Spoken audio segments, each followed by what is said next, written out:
let's call this meeting to order. We have a bunch of people on Zoom. Ready? Yes, ma'am. Let's call this meeting to order, a regular select board meeting, Thursday, January 22nd at 6 p.m. Second? All in favor? Aye. We signed our guidelines of conduct. Is there any unscheduled open public comment today? Okay. I assume that, I assume there will be time to talk about it, but Absolutely. That's the entire meeting. So I move that we approve the minutes from January 8th, 2026. Second. All in favor? Aye. We did the pay orders, I believe. We did. We did. Did you give them to? They're right here. Okay. So we're going to solidify the schedule for our special meeting with the planning commission for 1/26/26 at 5 p.m. weather depending. Yeah, weather pending. As long as we can zoom. Yeah, Tim Seeger's gone, so, but yes, he's confirmed it back to me. Okay. I did invite Steve and John, have not heard a peep. Is he back? I thought I read something that he was going to come. Okay, I mean, I've been very busy today, so I haven't checked my email since. So, I believe he has. Okay, so at this point, we'd like to spend the main part of this meeting looking over, presenting, and discussing the town and highway budget. And it's a review for this info meeting, which we planned to do last Saturday, but due to weather, we rescheduled till today. So I'd like to turn it over to Rebecca. All right, now I'm wondering where to stand because little Mr. Jonathan is the main person here. Nick, do you have share the document online?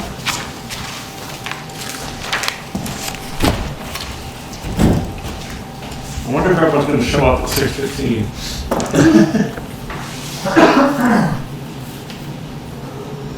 You want us to talk about something else first?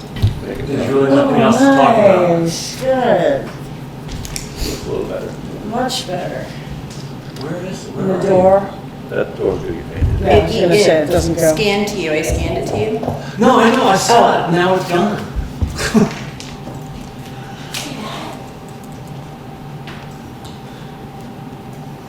Oh, you scanned it to me, okay. I scanned it to you. Oh, never mind, okay.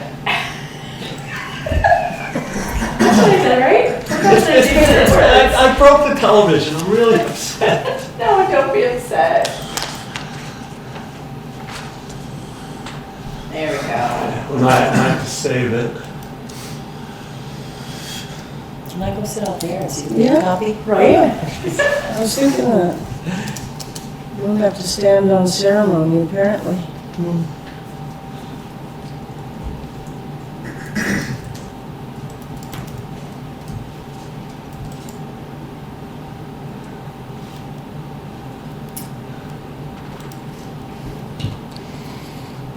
See you tomorrow.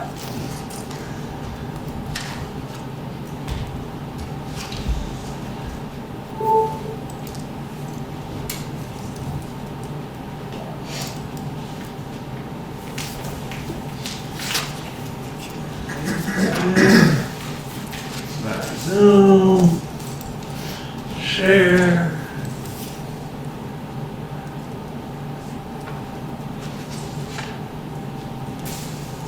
Zoom. You should have this next to last year's, right? You know, comparison. Based on that last year's. What is this? This is last year's. Well, I mean the year before.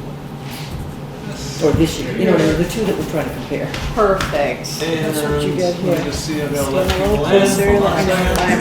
Gotcha, okay, thank you. Let me know when you're ready. There's a bunch of people online. Okay. Okay, go ahead. Okay. Good evening, everybody. Thank you so much for attending. I really appreciate it. Don't be afraid to speak out. This is a conversation. I always welcome questions and comments. So at any time, speak out. You don't have to wait. Nick, can you go to the next page? So this is the 26 preliminary town and highway budget. And on page 1, I'm presenting what the town, the actual town portion has brought in for income. And I do want to make a note. So the first line here is delinquent tax revenue. And if you go to the total, Oh, you're right, it's the first page. total tax revenue, Evan Weiss is our delinquent tax collector, and in 2025, he collected $444,000 in delinquent taxes. Yeah. So if you guys see Evan Weiss at some point, congratulate him, because that is a lot.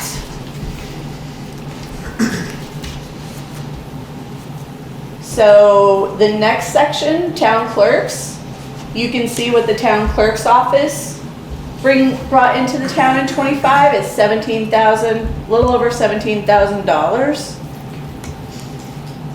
The next section is listers, 63, almost 6,400. Nick, can you scroll up a little?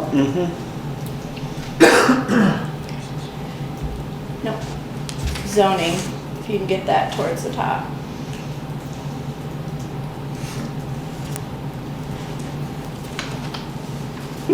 Sorry. Well, zoning fees is the next section. Hold on, I'll move this up here. There we go. And the zoning department brought in $5,300. And then there's other revenues. Can you go to page 2, please? That National Grid income, Vermont civil fees. You'll see the rental income, the number is 4335. That is the post office, pays us rent. And bank interest income, we were able to bring in $8,600. The next line, the 4365 number, the 1% local tax income that everybody voted for us to do in March has brought in $8,700. That's only 1/4 because it started in July, and I haven't received Q4 yet. So there's also some highway grants that Evan and Nick brought in, and maybe Kate. So in all, the total income on the town side and with Andrews is $562,018.04. All right. Yeah, that's really, really good. And, yep, we'll keep it up. Page 3, please. I have a question. Yes. How much of this income relates to the ditching work that the town is doing on the roads? That's gonna be on the highway report that is gonna be. Well, you have highway revenue here. I'm Yeah, just for the curious. grants. Okay, So so it's not, that's not, Ask the question again. yeah, well, Just so I oh, understand. what is the, I'm asking for an overall number on the amount that we have spent on the ditching projects in town. okay, this is income. Yeah, this is income, this is just income. We haven't got to expenses yet. We haven't got to expenses yet. Okay, but we got some money from the state for this. Where is that gonna be? It's gonna be on the next, it's gonna be on page, Okay, I'll wait, it's the highway budget. I'll wait, And he includes, there's grants and stuff that Okay. came in there. all right. Okay. Anybody have any questions on the income that came in? I don't see any hands. Okay. Page 4. Nick, page 4, please. I had to. Page 3. explain, I broke it. He's on it. No, page 3. He was there. Thank you. So these are new reports this year, guys. So at the left, you'll see the chart of accounts. That next column to the right is what we spent in 2025. Give me a second. I'm sorry, I just have to make sure everyone's in. Gotcha. The third row, which is to the right, is the 2025 budget. So you can compare in this report what we spent on something in '25, what the budget was, the percent of the budget that was spent. And then you go to column 5 and you'll see what is slated for the '26 budget. To the very right, there's a column that is notes. Lynn and I decided to make notes so it was really kind of easy to see kind of what might have put something over budget. Hi Marcia, I see you. So this, the Cemetery Commission, Marcia has brought over the Clark Warren Cemetery, so you'll start seeing that as well. I'm gonna wait for you, Nick. Yeah. Okay. Sorry, anyway, okay. Do you want a paper copy in front of you so you can see where we're going? No. People are sending me comments and stuff like that. So I have Gotcha. So you'll see to the right in the notes section, the Cemetery Commission has determined that they're gonna let offset the King Cemetery income with some of their expenses, so they're not asking the town to pay too much. So they are gonna take on a little bit and use those expenses that they get for selling plots and stuff. So that's why you don't see a budget for Clark Warren in there.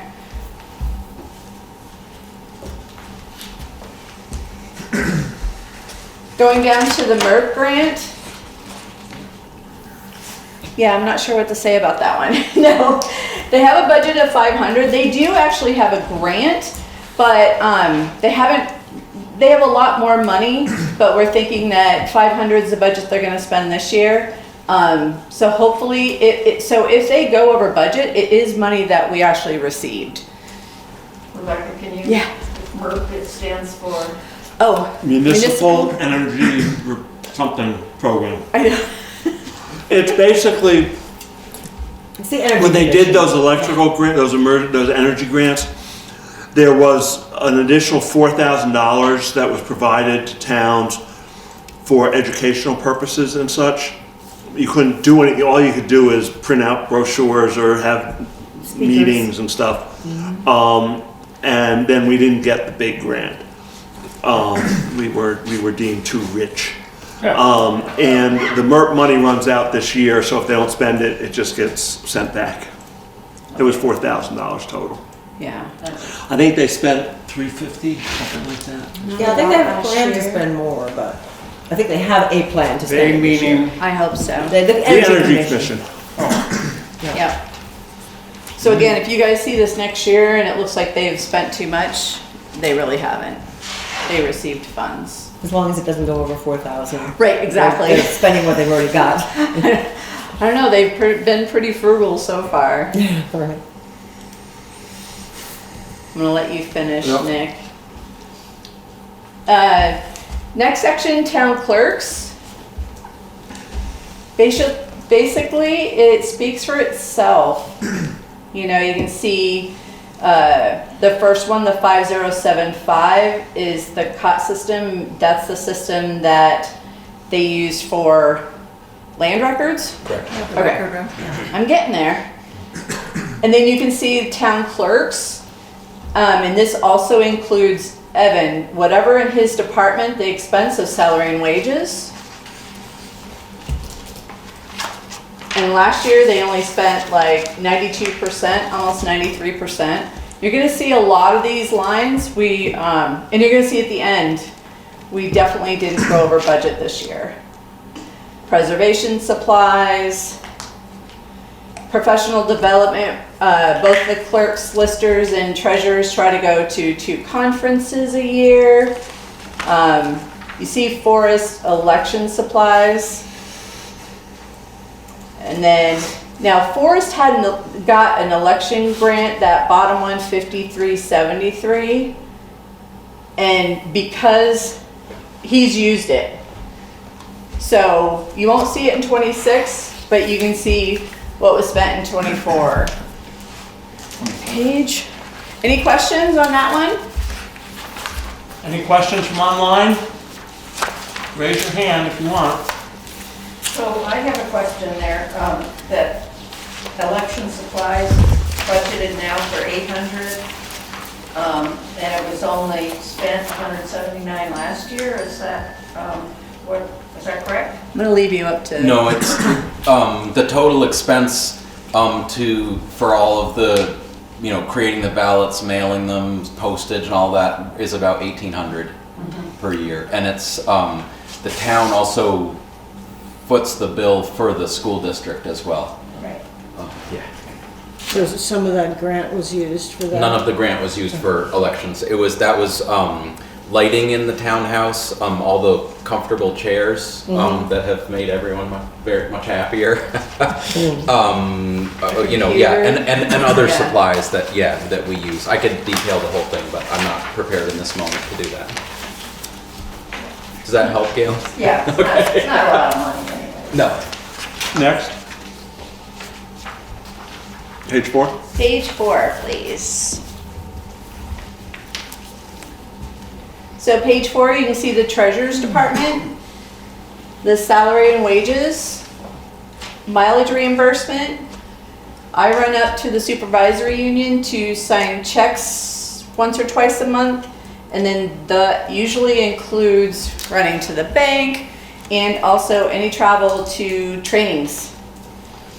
The treasurer accounting system, you'll see in 25 that we were budgeted for 3,800. I was able to talk to Intuit and we got a discount. And 26, you'll see 2,500 for that. And then the professional development, again, the treasurers try to go to 2 conferences a year where we actually meet, roundtables, all kinds of trainings for treasurers all throughout the state. Listers is the next section. And again, same thing, you guys. Salaries and wages, you can see what was budgeted in 25 and what the actual was. Went over a little bit, but I think it was because we have the assessment going on and then what the budget is gonna be. And again, that is gonna be a lot of the finish of the assessment. They're gonna be putting in more hours. Mileage reimbursement, same thing, they're gonna be driving around. Their hardware, software.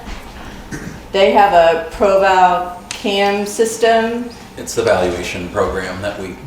Put everything in, figure out, okay. I don't know if you guys heard that, but it's the program that they do the evaluation for properties. And then again, professional development and listers. Any questions on that? All right, page 5.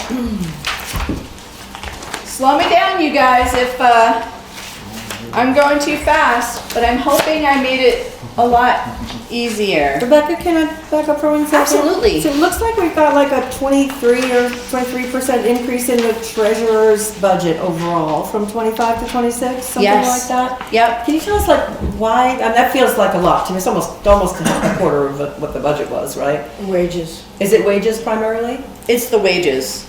Yep. But darn, select board gave them too much money then. All right. There was, and if Molly or Jeff, if you don't want to speak to that, I'm No. being funny. I'm on the select board, so I I guess know. I voted on that as well. It looked like suddenly it was a big jump. So, yeah. okay. All right. Again, at the bottom of this page, we start with the administrator, so you can see his salary and wages. So I have a question there. Yes. Is that salaried or hourly? For the treasurers? No, for the town administrator. Hourly. And approximately how many hours? 30 hours a week, Yeah. doing both select board work and pure town administrator work. Thanks You're welcome. for that.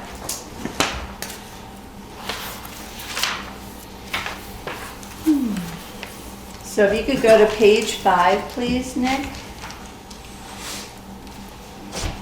So there's a lot of stuff because of Nick, the town administrator. He is right there with the select board and helps the select board. So you can see his mileage reimbursement. A lot of that sometimes is he's in charge of registrations and all that kind of stuff for all the highway equipment, legal human resources. It's basically 2 trips a year down to Bennington to go to the DMV. Right.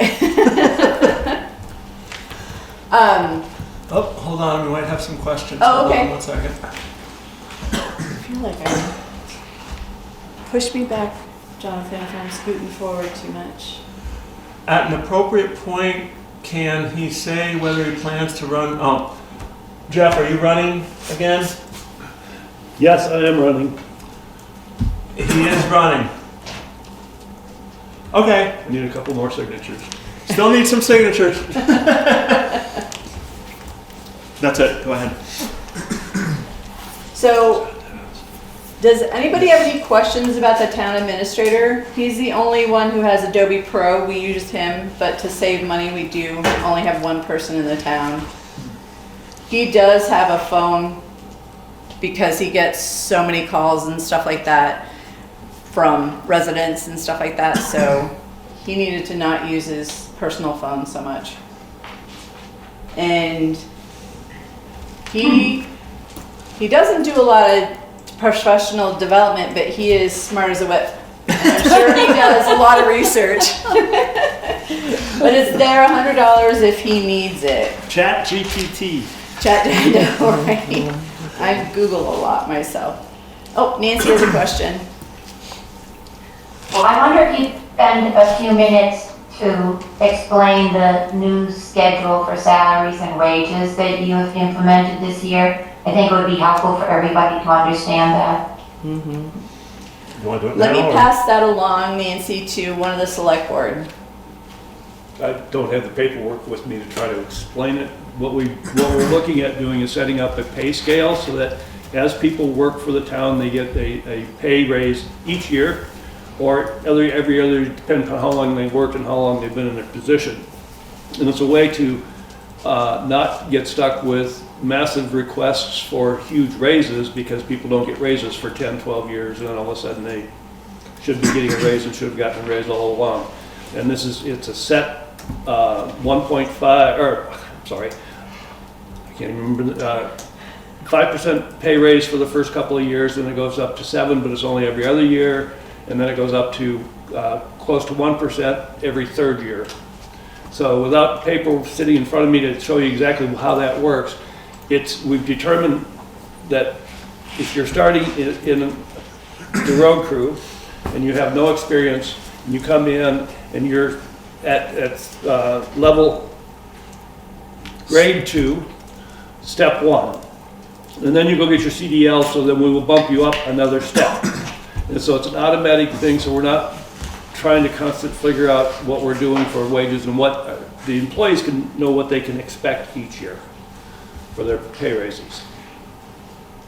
I think that makes sense, and that's a good idea to have that schedule set up. Is it determine the actual percentage increases by comparing other towns' salary schedules? I compared it to a couple of other places, state government, federal government, things like that, on what they did for their step increases and their grades. We determined the start point for the grades, and then the annual increase was based on a comparison of federal and states' pay scales. Very few towns actually have a pay scale set up. And so we're trying to do this to make it easier for our whole population of employees to kind of have an idea, a sense of what to expect each year. So. It's no longer being compared to the cost of living index then. They will also get the cost of living increase, but it's a small experience pay raise. If you've been on a job for a year, you're more valuable than you were when you started. The longer you're here, the more experience you have, the more you're valued. So I think it's important to understand that once you're on the pay scale, each raise, whether it's one a year or then after a certain number of years, it's one every 2 years, and then after a while, it's one every 3 years. Those hikes are relatively small. So we, in establishing what we thought was a fair wage for everybody at this time, which meant a slightly larger jump than, might have been expected, but from here on in, there'll be small jumps. You won't see this kind of big jump, but now we feel like everybody is at a pay rate that they have earned, and that will make it so people are comfortable working for the town and will stay and be loyal to the town. But don't think that it's going to be this kind of big jump every year. It's just the little jumps, and we will publish that scale when we insert it into the personnel policy, which just needs to be added in, so people can study it. We can put it up on the website to see, so people can, it takes a little time to figure out, because it's like a graph. One column is time, Remember some of these graphs, and the other one is level. So once you get on a level, you go down the vertical steps in time. It's not like you go diagonally. And with some people who've worked here for 20 years, 24. he's off the chart, so we had to put him back to year 2 or something like that. Chutes and ladders, right? It's the way it works with a lot of government business or governments, is that it's trying to go through. If we had 100 employees, it'd be really hard to go through and try to determine a pay raise every year or every other year based on their experience and what they've learned. So this is to make it's more of a uniform program going forward. And since Rebecca has done a whole lot of work cutting costs in other areas and earning interest with money that used to just be sitting in a checking account and whatnot, we felt like we could invest in our workers rather than not.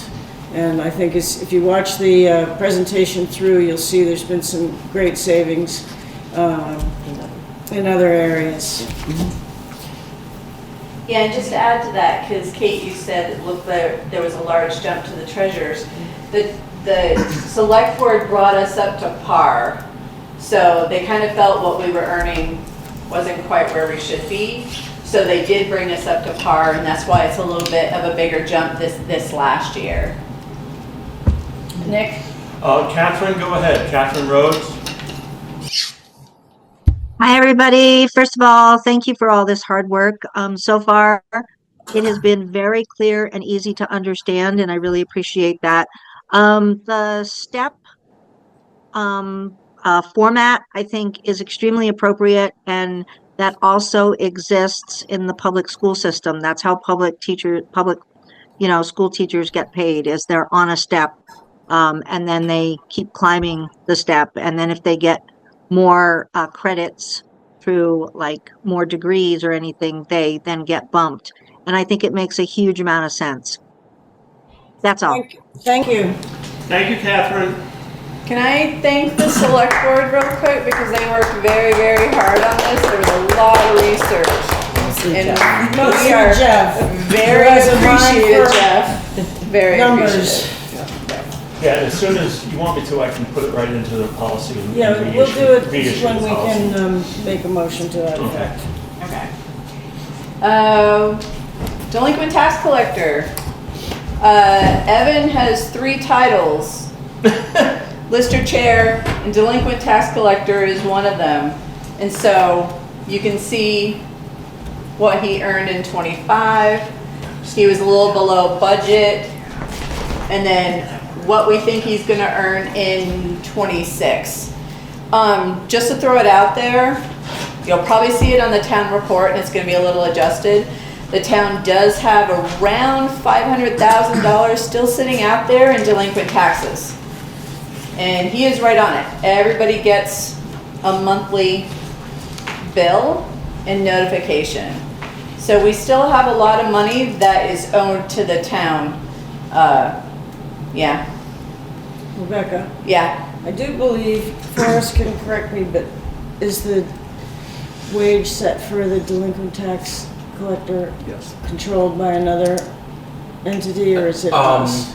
So the Vermont law allows two ways of the delinquent tax collector to be paid. One is fees, exclusively fees. The other is hourly. And Evan felt like when he took over the job that there was so much uncertainty about what had happened in the past and what his pay would be, that the select board, you guys decided this is gonna make far more sense to just give you an hourly wage. And because that income, that 8% income comes in anyway, we then therefore have the money to pay him. So it's worked pretty well. I don't know where we'll go in the future, but for the time being, it's good. Yeah. So that's actually a budget neutral, is that? Oh, I mean, he's made $400,000. Right, Yeah, So it's budget, it's budget positive. budget positive. right. Yeah. Yeah. Yeah, if you go back to the page 1, you can see just the tax, the penalties and fees was almost 20 grand. And then the interest too, because otherwise we wouldn't be getting the interest unless he brought it in. So definitely, he's Earning his keep. He's earning his keep, right. definitely earning his keep. Yeah. Okay. 8% of 400,000. Zoning, page 5, at the bottom of page 5. So, zoning hadn't been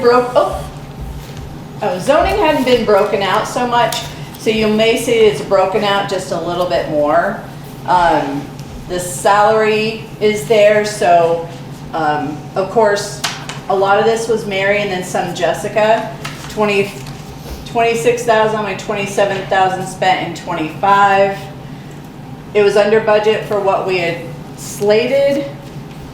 And then, where am I? And then 37,800 for salary this year. Yeah. Mileage reimbursement. The warnings, you'll see that the warnings have been broken out. Legal, zoning. Of course, we need legal on that kind of stuff, so it's nice. Page 6. Any other questions so far? We're clean here. Yay!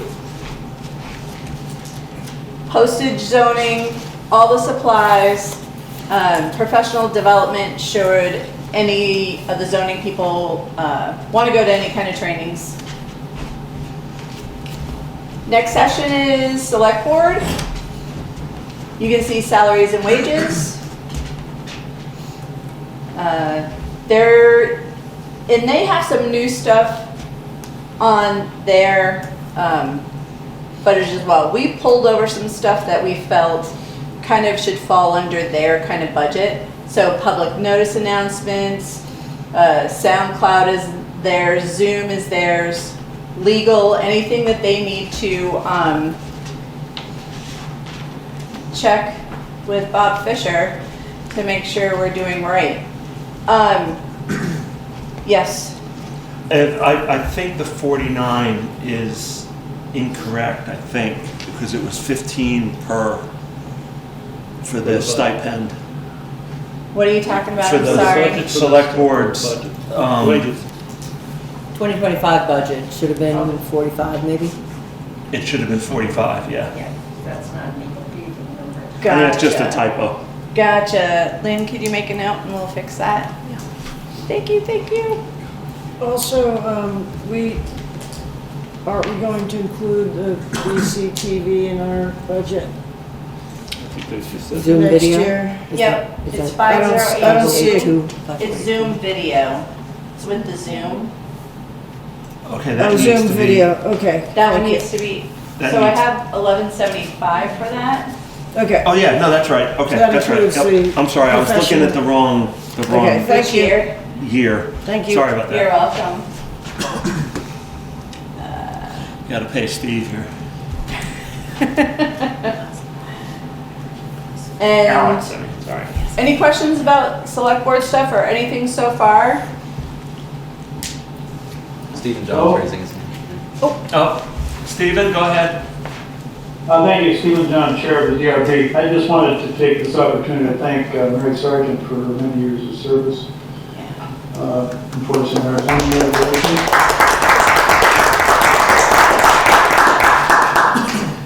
Is Mary on the call? Is she on the Zoom? I can't say, but I did want to give that public recognition. Thank you. Thank you, Stephen. Just so you know, Stephen, I do recognize her in the select board note that's gonna be in the town report, so. Great. I did as well in my report. Great, thank you. Thank you. Next section on the bottom, auditors. They don't spend very much. Since I have an auditor sitting in the room. So you can see the 5360 printing of the town report. That's probably going to be, that's set for the same as last year, and you can see they were really close on budget for this last year. Can you scoot up to page 7, please?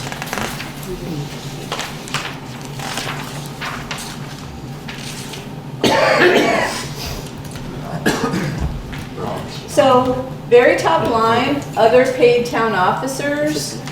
That right now is the, can't remember his name, it's Clarence Boston, but Constable. Constable, thank you. And thankfully, he got a raise this year because he deserves it. He does a lot. And you can see in 25, he was getting $235. So the select board decided he needed it. If you have any influence, it'd be nice to have a report from the constable for the town report. Oh, yes, you wanted to write one, but I thought we missed the deadline. We haven't taken it to the publisher yet, so you Okay, could still get I'll help it. him write something, because he did some amazing work this year. Yeah, he did. There was a lot of, Yeah. there was Yeah, several. a lot of amazing work that he did. I'll get right on that. Great, thanks, Mom. Yeah. Next section is town municipality expenses. So these are basically everything that's needed to run the town.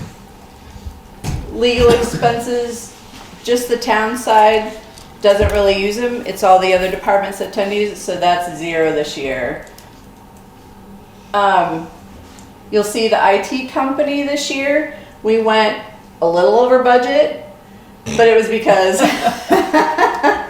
you'll see the note on the very right. We ended up needing some help because of the DV fiber changeover. It was a little complicated, more complicated than anybody else would have been able to done. So it really bumped up our spend, and it was not expected. You'll also see the townhouse needed internet installed as well there. So more of an expense. Half of that expense came from the grant that we got, the $5,000 election grant, and the other half the town put up. So yeah, Perfect. there's good internet over there now. Yeah. For a change. And all the computers for the town needed to be upgraded to Microsoft 11. So we had a little bit of expenses. It's not expected this year, but we do have a little bit more of a budget. Computer hardware service purchases, we don't usually do very much. Town copier tends to stay pretty even. GoDaddy is the town website. Any kind of outside contract for the town. What happened, so it's 5092 is the number, outside contract town. There was an increase because the Wyndham Regional membership we have to pay for it every 3 years, and I didn't know that, so, we went over budget, because we had to pay for that. And, Nick, do you want to kind of explain that, if anyone has any questions? Well, the WRC, Wyndham Regional Commission, Council, whatever they call themselves, they worked with us. They were the ones who did the hazard mitigation plan. I'm on the transportation committee. They are kind of a interface between the state and the local municipalities, and they also have a lot of stored knowledge in terms of people being able to answer questions about how to do something, where to go for some funding, so that's what they are, and they help all the towns in the within Wyndham County, and then Wyndham and is it Windsor County or Bennington? No, Bennington. And Wyndham and Bennington County tend to do a lot of work together, and so they both have region. They're called RCs in the state, so it's regional committees. Regional commission. Yeah, regional commissions. They're highly valuable.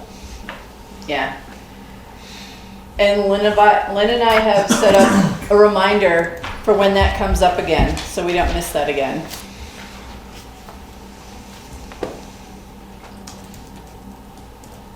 So there's not much, keep going down.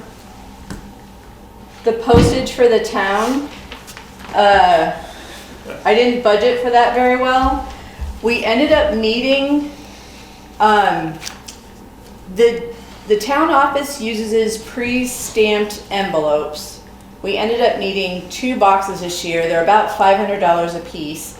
I also needed to purchase more pre-stamped tax envelopes. So I didn't budget for understanding that when I need that and how much we go through. So there was an increase there. Hold on 1 second, let me see what we got here. That we did. We picked up the package from the CC. What the fuck? It's different. If you can tell it, that's different. There's been updates since we printed that package. Oh, okay. Sorry. The packet is different. Tomorrow morning I'll be posting it up to the website. This new data up to the website. Yeah. I would recommend watching the screen, and I apologize if that's difficult. And we will have these packets over in the office And there will be packets put over in the if office. they want to grab a fresh And one. here. And in here. And Yeah, here. we'll leave some here in the office so anybody can pick them up at any time if that's easier. In fact, we're sitting here we've got A stack of 18 of them over there. Okay. So the rest of these, again, is just what it takes to run town office and the stuff that the town has to do. Electricity, heating, fuel, telephone, internet, some state fees, and green up day. Down at the very bottom is the townhouse. So those are the expenses that, Excuse me, Rebecca. yeah, Can you just jump back? yeah, So, capital building yes. expenses there's nothing in the 26 budget. Those, But that in the 80, 25 budget, that 80,000, Yeah. what was that again? that was cleaning up that hogback building. That's the hogback. That was like less than 40 grand that we had. First aid and the mold. Yeah, and the mold at the garage. Yep. Okay. So we don't see any big ones coming up this year, hopefully, nothing.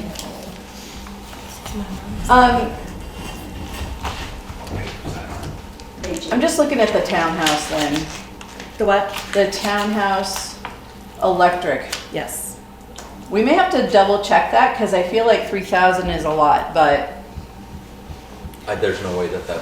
I know, right? Yeah, no. The electric, cause that is Green Mountain. That's the It's the net solar. metering It's at the the solar. town garage that goes into the general billing. Yeah. Okay. Cause I just had really two difficult. bills, I just had a bill for the town for $300 and some dollars. For the we've been- townhouse.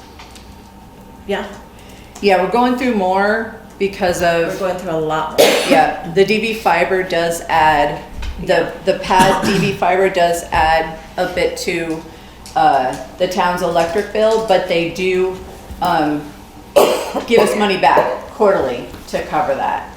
And we don't pay for the service at all for DB Right, fiber. right, it's so a- they're giving us, it's a was like trade. $100 free, because we don't pay, so they are making up for that in paying to offset that.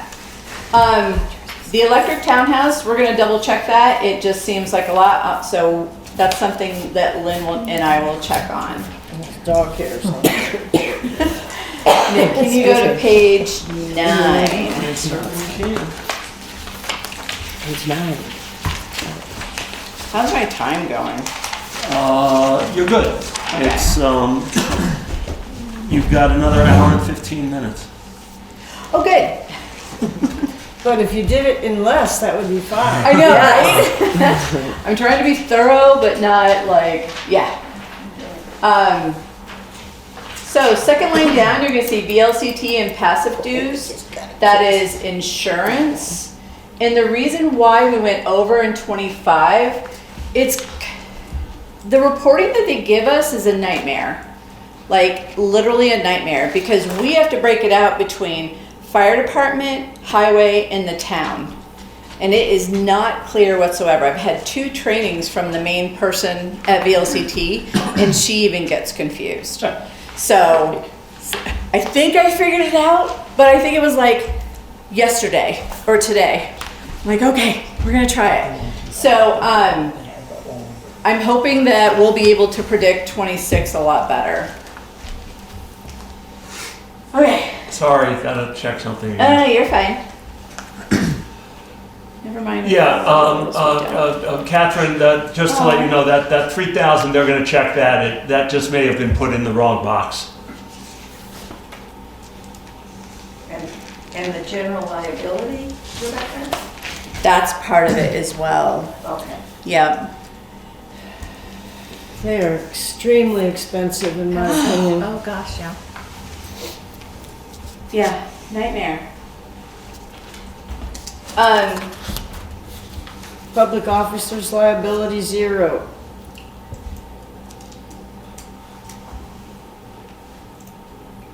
I think it pulled up into the general. Lynn, can you add that 5380, just double check? We'll check that, Molly. Okay, And then the insurance town property we'll check. Oh no, that's right, okay.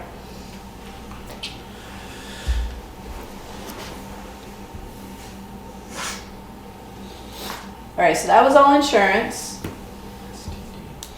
And so the next section is QuickBooks fee. I was able to get another discount. We used to have to pay $4 for every single direct deposit that we did for all the employees. They don't charge us anymore. FICA expense, that's the town's portion of all the FICA stuff. Why is, excuse me, at 5223, why is the budget for 26 0? Because we don't get charged for it anymore. Yep, I Sure, got they're them in too. Greenland and they cut her a deal. that was not owning QuickBooks, that was just the fees that they The fees charged for every us to check. do direct deposit, which we Yeah. don't have to do anymore. Yep. You already said that. We paid, Well, I got I didn't get it. I got off the main purchase of, I got that off too. And so this was another fee that I, Great. sometimes if you just ask, they give it to you. And I'm of that, I do that. All right. Benefits for the town, near the bottom, you can see what the town pays for the town employees and health insurance. And Nick correcting me if I'm wrong, did we go up like 16% on the Yes, health? Yep. yes. And then we added another employee. Another employee now qualifies for insurance. So there's a bit of a jump there. Health insurance for the retirees. We have Linda. The town still pays for her health insurance. So that's what that information is. You see life insurance. Very bottom is retirement, and what the town pays a percentage of each person's based on their gross pay. I think it's 7.5% now. It'll be going up in July. Page 10. Again, stop me if anyone has any questions.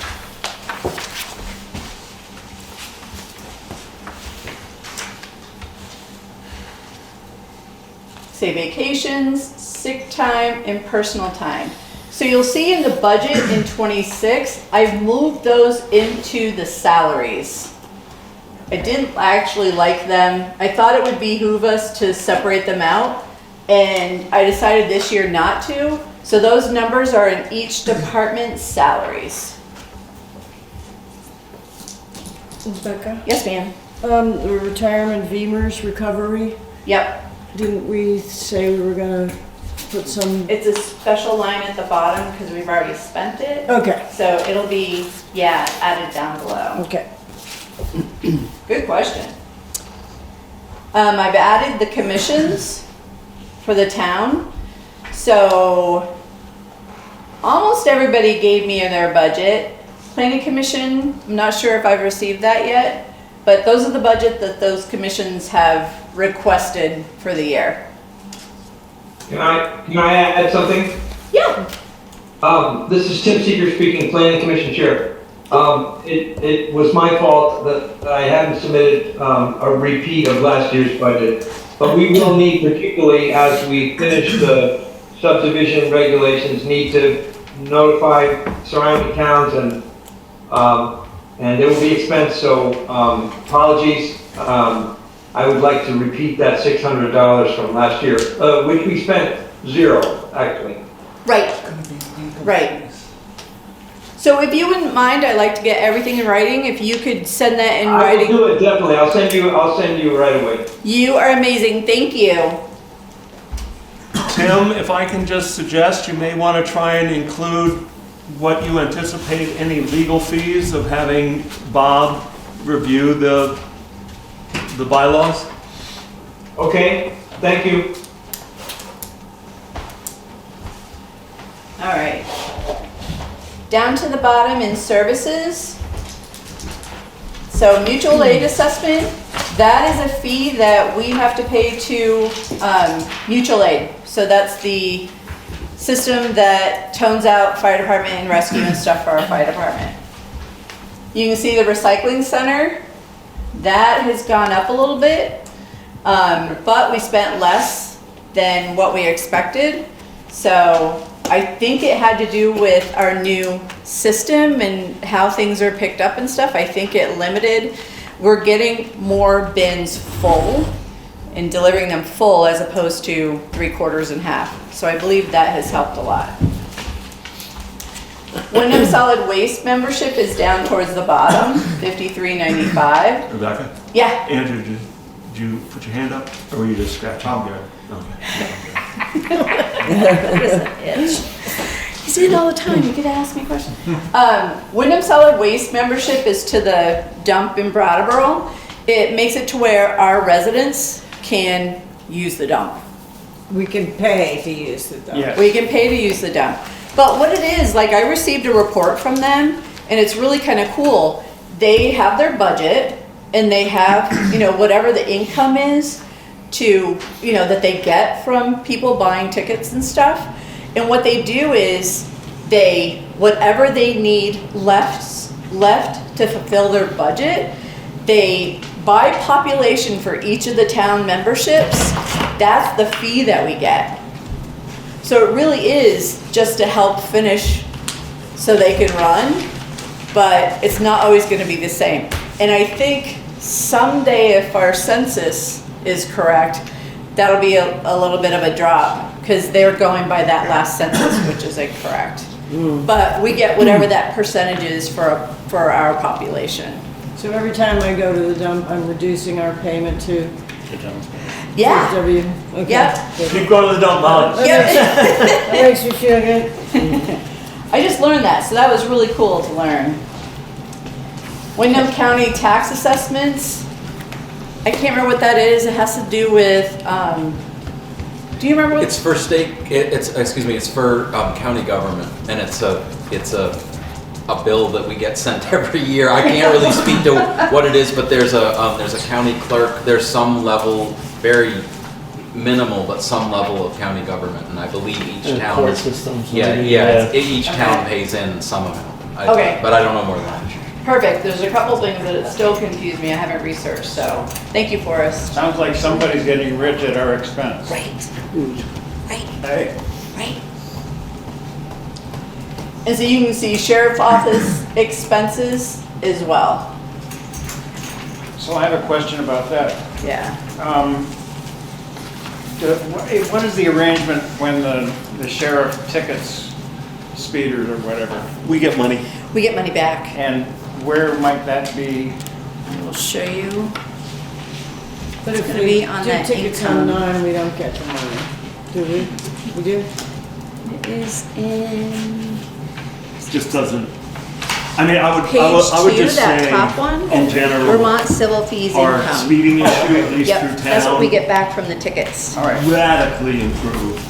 so We- we're we- spending we keep talking about the same. 16,000 and getting 5 back.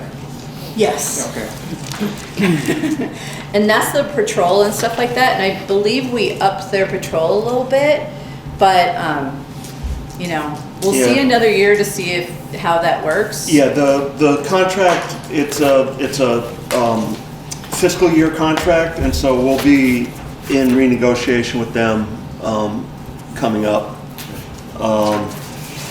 Mark is, the sheriff is, he's trying to get off the ground a pilot program where they do regional policing, where each town pays in based on population stuff, and he positions his deputies in such a way as that they actually, there might be 2 deputies who cover towns in Newfane, Marlboro, and Halifax, and so that they're already in the area, but we have to see how much he wants to charge us for that. And we did end up upping their hours a little bit because it was in response to all the speed on South Road. Yeah. So it was supposed to be in combination with those speed humps. Yeah. But the speed humps worked so well. Yeah. I think that's why they'll be looking possibly and seeing if we can We'll bump down reduce the their hours hours or again, something. Yeah. Just because the speed humps worked great. I did talk to the sheriffs about, near the end of fall, about during next springs and summer and fall, since we'll have the speed bumps, to have them maybe focus more on your Ames Hills and, Higley Hills, your other major thoroughfares, to try and nail those idiots. So it could be under, yeah, you could also spend more time on Route 9. Yeah. They're usually sitting at the highway garage. I usually see them very frequently, actually. Very frequently, they're sitting at the highway garage. Eating their sandwiches. Yeah. Drinking their coffee. And select board, correct me, we were pretty adamant that we didn't want them to give so many warnings. We wanted tickets. Yes, yes. So And they did improve their number of they tickets. did. We do get a report, so if anyone ever wants to see that, I Just let me keep know. those in the town office too. Yep. Page 11. So emergency management, that hasn't changed very much. It's what we pay Jay Stark. Yep. We do pay for propane for the town fire department and community center. And then he has a phone or something. I think the generators, are they going away? I can't remember.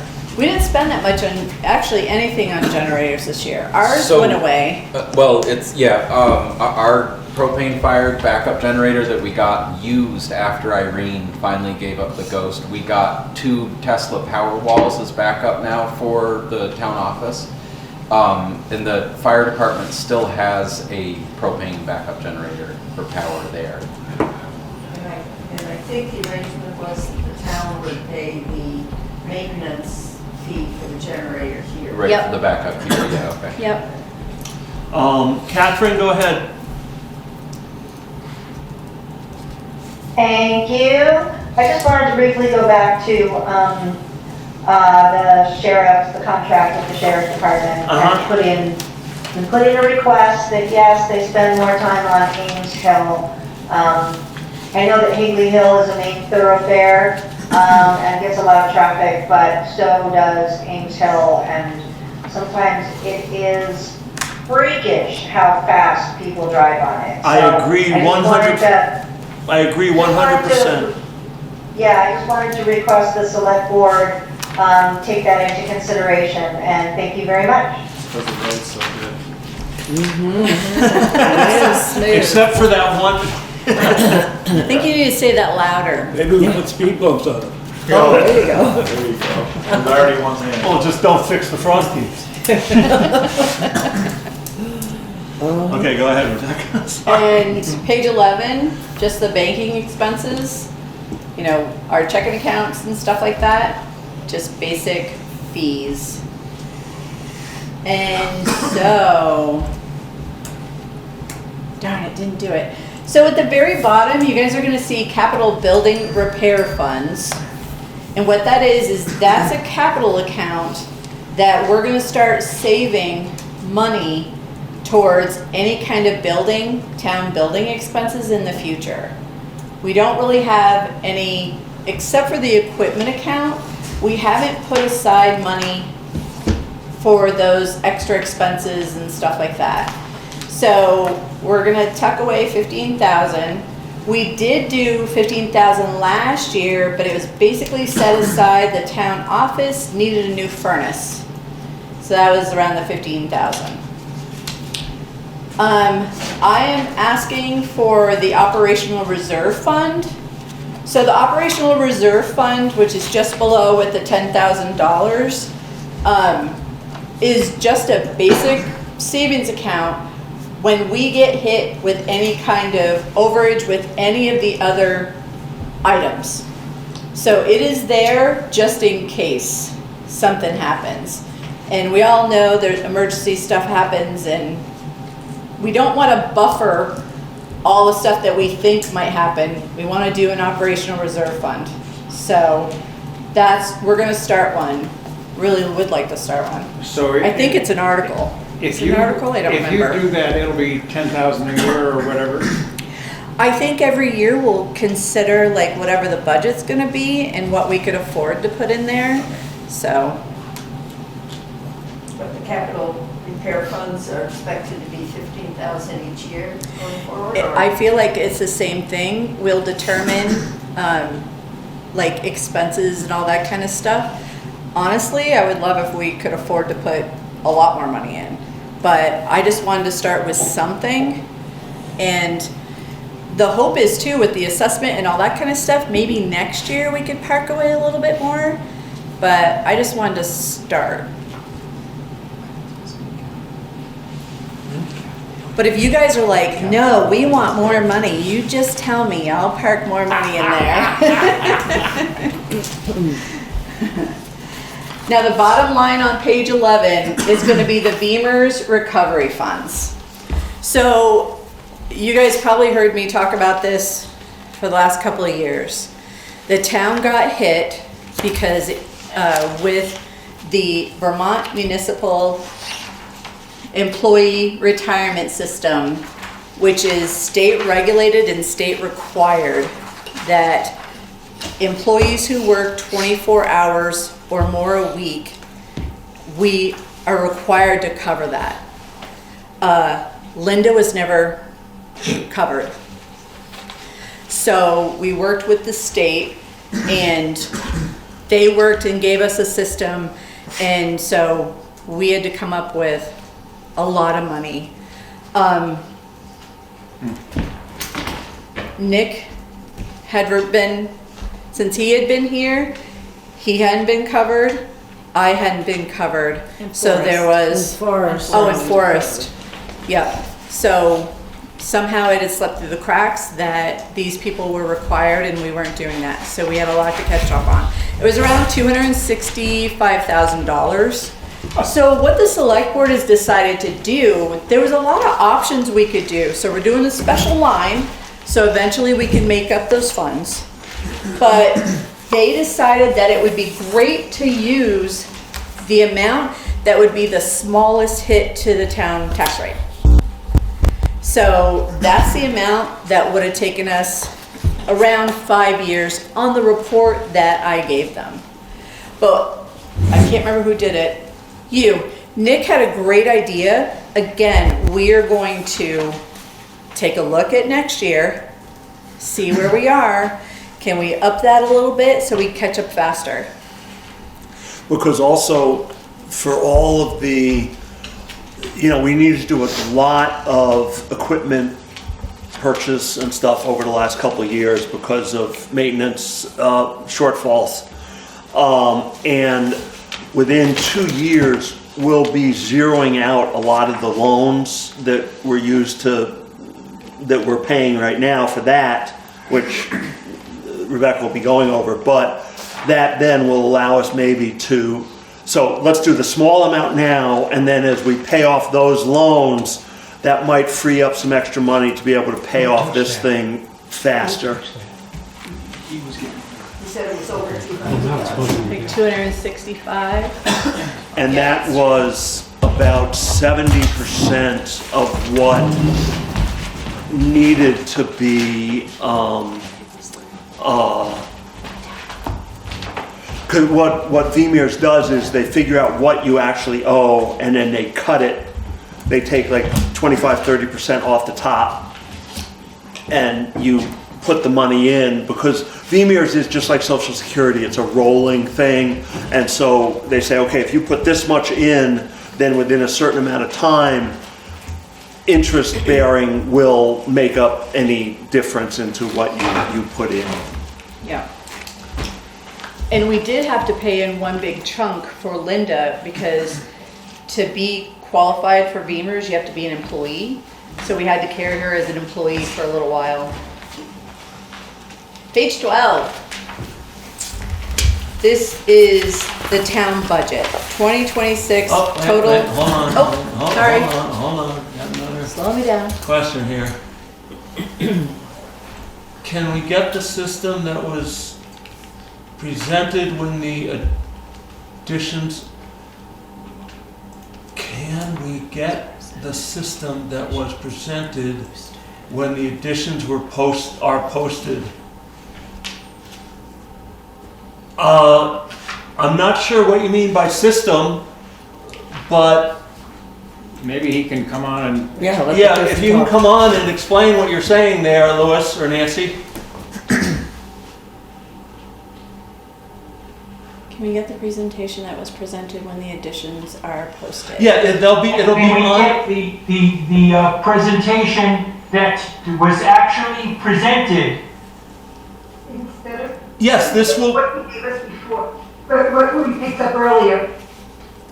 Yes, this will be, the hard copies of this presentation will be available at the town office in the community center and will be posted onto the website tomorrow morning. Okay. Thank you. You're welcome. I just want to add to this a little bit. There are preliminary budgets, because the first one I gave you was, here we are so far. Lynn and I have done more and more research. Okay, we need to adjust this, we need to adjust that. The select board did a review as well. There was a couple things that they changed. One of the capital funds they upped for us. So this is so far. If there's any changes from the townsfolk, or if the select board sees anything, there will be another one, but we will be letting you guys know. And as soon as possible, I'm hoping Monday, the absolute last one will be on the town website. And again, any changes, we'll put hard copies in the town office as well as the community center. And online. And online. Any questions on that so Are we far? putting it on the treasurer's page or are we putting it on the select board page? I can't remember. I'd say probably both. Okay, it'll be on both the select board page and the treasurer's page on the website. Page 13. Well, can we go back? So the total town budget for 2026 is now 842,000. Yep. And that compares to last year's 736,000? Yeah. That's correct, right? Yep. So it's another $100,000 more.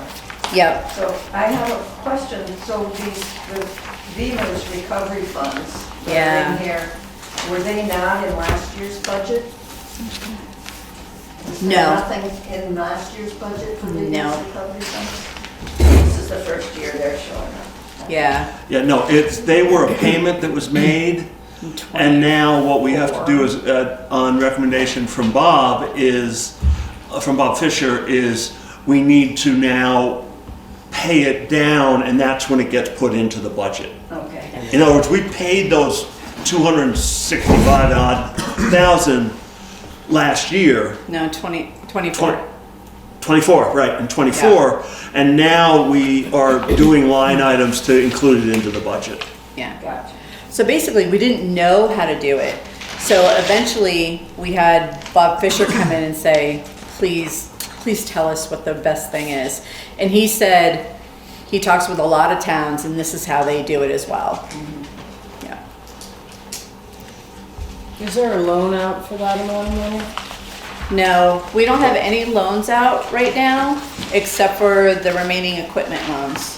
But we do borrow money every year to get to time to start drawing taxes. We And do. this increased that amount of money that we had to borrow every year. It doesn't increase it every year, but it did increase it or pushed it earlier. Yeah. So we had to borrow money to keep the town going after we paid the $265,000. Now what this is doing is trying to get us to recover, so we're not borrowing $800,000 or whatever it is every year. Yeah.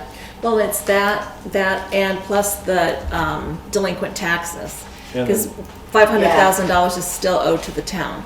Yeah. So between that and the VEMRs, that has us. But we're chipping away.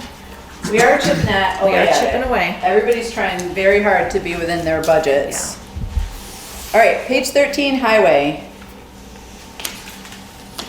I know when we get to the end of this one, you guys are gonna be happy, so bear with me.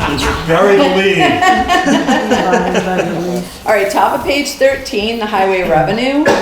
In 25, that first line, 4421, you're gonna see that Andrew, Nick, and I don't know if Kate helps, Kate might help, that we actually got in grants for $31,789 that were not expected. If you look at the 26, they've already said we have been, we're gonna be having $22,000 come in. That's why it's gonna be on his 26 budget. Normally I don't put anything in there because we don't know. But basically it's already being granted to us. I don't know if I've seen the money yet, but. That 22,000 is for the ditching projects. That's for the grants and aid, I believe. Oh, okay.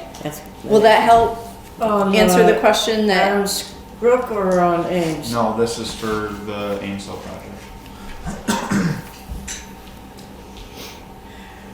Okay, so am I correct that this 22,000 is going to be spent on the ditching issues?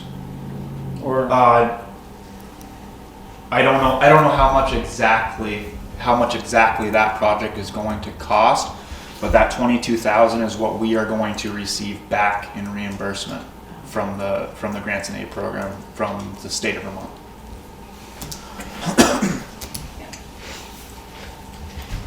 The next line, 4424, the highway state aid class 2 and class 3.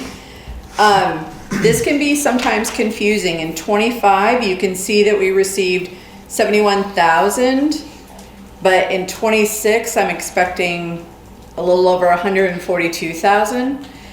This actually goes back to 2023. So the state gives us every quarter a certain amount of money to help with the class 2, class 3 roads and maintaining them. What happened in 23, because of all the washouts and flooding and stuff, they actually gave us 6 payments instead of 4. So they gave us what they would have given us in the following year. So that following year in 24, we only got 2. And then in 20, there was some other one. Flooding again. I know, it was the flooding again, like when Londonderry got all flooded, they just gave all of us a little extra. So I'm like, okay. So we've had a couple of years where we only got 2 payments, but we didn't have any flooding anywhere this year. So we're gonna get the full amount. I know, I'm like so excited. No more flooding. And then highway overweight permits. We have to see insurance for all the trucks that go over our roads, and they give us $10. And we gotta raise that fee. We can't, it's the legal rate. I've tried, believe me. $18,000 per truck. Yeah, what about all those huge trucks that were driving down Ames Hill Road? It depends on if the company gave me, they have to report it to me by state law. But actually, it's a good question too, and I think Kate asked us one time in a select board meeting, who manages that? Yeah. And I actually did some research. By law, they're supposed to tell the state where they go. And then the state, if I ask, they'll give me the list of all the companies that are supposed to give me money. Time to ask. Guess what I'm doing? Yeah. All right, expenses, and Andrew, speak up anytime. So the aggregate for the highway, you can see that the ditching stone, crushed stone, gravel expense, we spent 72,000 in 25, but Andrew had budgeted 92,000. So we actually only spent 78, close to 79% of his budget.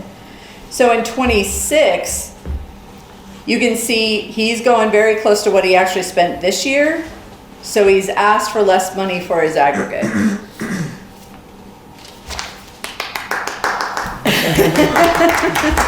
Good job. Fingers crossed. Good job. Yeah. Good job. And then materials, things like blacktop maintenance, culverts. Unfortunately, sometimes he has to buy more culverts than, depending on what he needs to do. So he is going to try to, he went a little over in 25. He's going to try to keep it at the 26. But again, this is something that is, we're never really going to know. There's stuff that happens and that he has to fix and possibly needs culverts. Andrew? Yes. Will GMP be fixing that spot on Ames Hill where the Yeah. spring is welling up in the middle of the road? Yes. Okay. I don't exactly know when, Gail, but I have been in communication with them, and I know it's a pain. I know it's dangerous. I'm trying to just fight through it the winter because I don't really want to dig the road up right now. No. But yes, they are. Okay, good. And I'm also kind of hoping that mud season is horrendous down there, to be honest with you, because if they opened up more springs with the trencher, I'm going to put a lot of pressure on them. Unfortunately for the Ames Hill residents, I'm going to put pressure on them to dig the whole road up again and fabric the entire road. So I don't know if that'll happen or not, but we'll see. That's very good. On that road, As long as Cowpath is okay. You can just live on Cowpath. Yeah.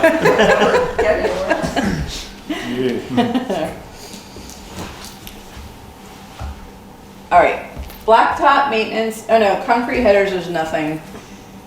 Road signs, we're following, I guess, the statutes that we've had in the past, so you're gonna see a little bit more of that expense.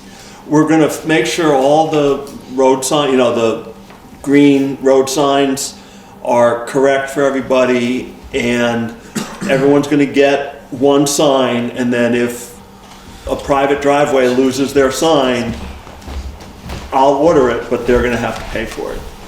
But we're kind of giving everybody okay, you get one, even if it's been.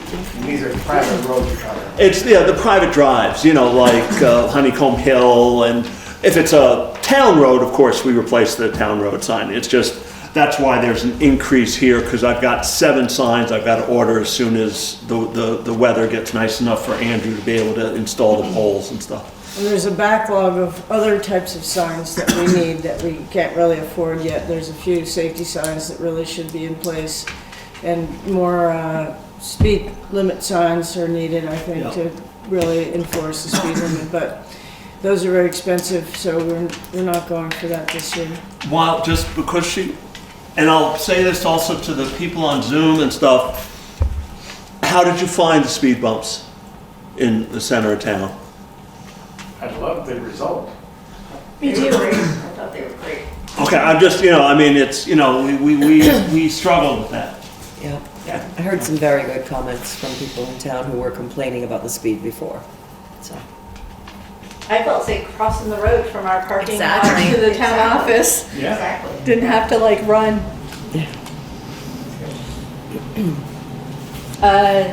Next one down, 6502, chloride expense. Andrew's cut his budget this year.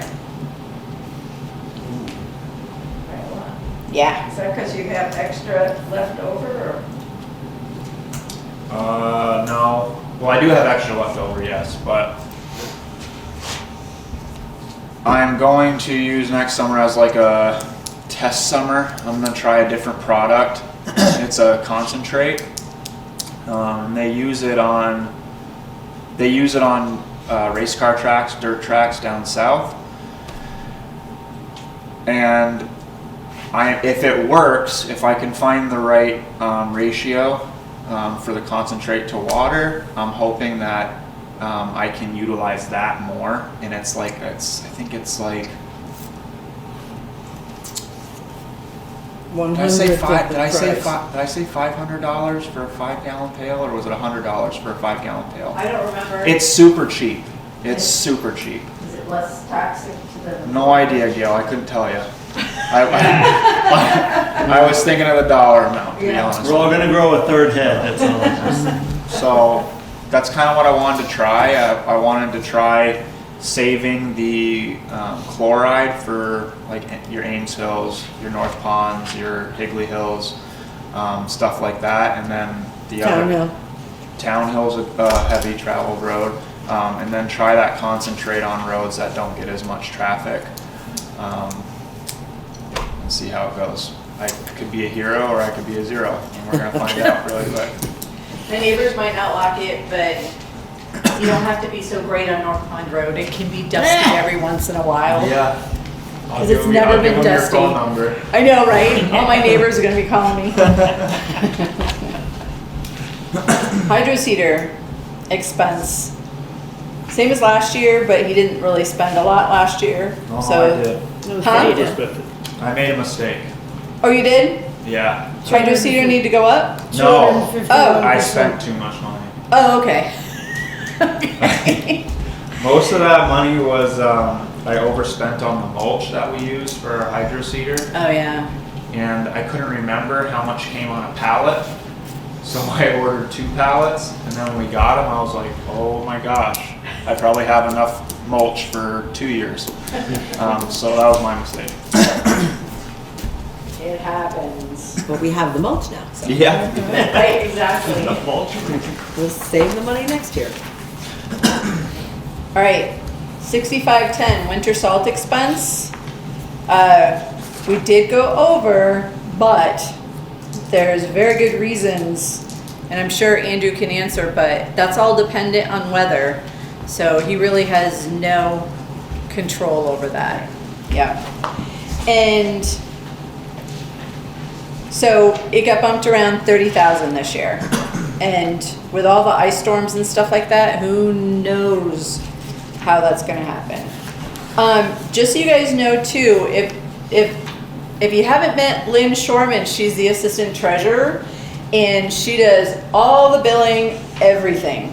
So what we've decided to start doing in the town office is we're gonna start tracking how many cubic yards he gets and then how much he's being charged for those cubic yards. So we'll be able to pull up easy reports and prove actually sometimes to the townspeople he's ordered the same amount, but the reason why it went up is the cost. So there's a lot of stuff that we're gonna start tracking and just say, you know, the cost went up, and then you know. Yeah, I actually started, for the salt, I started saving the slips that I get to. Good. I thought of that too. Yeah, we're gonna do salt and sand. So again, sand expense, he went over a little bit. Again, that's kind of beyond his control depending on weather. All right, page 14. First line, uniforms. Andrew's actually cut his budget. All the guys, they have to buy their own uniforms, they have to wash their own uniforms, everything, so we give them a stipend. He's cut, it was $1,000 for each person, he's cut it to $800 a piece. So he's really trying to whittle down stuff. He no longer requires a boot reimbursement. We used to always have like money for the guys. They could buy the boots, come in with a receipt, and you know, get it reimbursed. He kind of includes that in the uniforms now. Protective gear is everything they need for protection, gloves, all that kind of stuff for the highway. Administrative expenses. So in 25, the general liability of the passive, again, that's me trying to learn how in the world passive, you know, what he gets, what he doesn't get, with the fire department, with the town. So his was less this year, and so I've even found out that the budget is going to be a little less this year. Highway training expense, he doesn't think he's going to have any of the guys going for a CDL. Do all your guys have a CDL now? Andrew? No, I needed that 5,000 in there. Oh, you do? Yeah. Lane, can you add that for me, please? I've been trying to upgrade our CDLs from a Class B to a Class A. It'd be nice for all of us to be able to haul the trailer with the excavator that we have, in the event that somebody without an A isn't able to move it. Someone can legally do that on the road crew. That 5,000 also covers, I try to send the guys to at least one training a year, usually in the summer months. Like Joe Somar, I sent him to a Rivers and Roads class up in Berlin. That class, those types of classes, that class specifically, which I've taken also, teaches how Vermont's rivers and streams can negatively and positively impact our road systems. They showed us a lot of the flooding that happened up in Plainfield. Got to study a little bit of hydraulics and how water moves, and look at old maps on what rivers used to look like 100 years ago, or probably not 100 years ago, but long time ago, before my time, how the river actually ran. Not calling you guys old. How the rivers used to run, and how they've changed over time, and they've changed because we've put roads in. So there's schools like that. There's safety schools. I like to send them to those. So that also covers those costs also. The classes are free. But if it's a long ways away for them to travel, you know, they'll grab a hotel while they're up there. If it's a multiple day class type deal, those funds help cover that. Next line down, the office supplies, that's an archive system. I've moved that to the shop, so you can ignore that one. Outside contract, highway. Anytime they need repairs and stuff, or trucking or anything, somebody to truck stuff for us, that affects that budget. Legal, Andrew thankfully doesn't usually need any legal stuff, but I keep it there just for historical.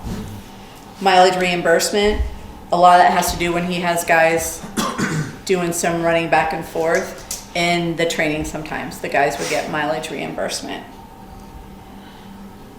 Permits, state of Vermont, there's some permits and stuff that come, that are charged to the town. This is similar to, this had a 3-year permit, stormwater operating, and I didn't know it, and so I didn't plan accordingly. Again, I've put a reminder out for myself at the next time it's due. And then nothing for the road crew hire. Woohoo! All right, coming down to the bottom of page 14, salaries and wages. There we go. 2025, almost exactly on budget. And this year is 330. And again, I've moved the vacation, sick time, and personal up to the salaries and wages, so you won't see those on there anymore. 14, 15, please.